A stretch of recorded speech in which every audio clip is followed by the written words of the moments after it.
Boa tarde, galera. Esse aqui é a CB1000. Encomendei esse escapamento do pessoal da Hurricane Evolution. Escapamento muito bom, a ponteira ficou muito legal.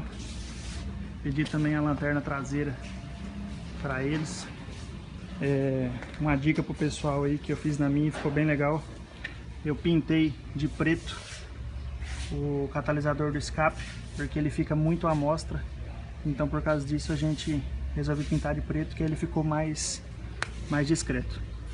O pessoal do site aí, muito bacana, cumpriu o que combinou, pediu escapamento, com 5 dias o escapamento estava aqui já. Muito bom, eu recomendo. Vou escutar um pouquinho o barulho agora.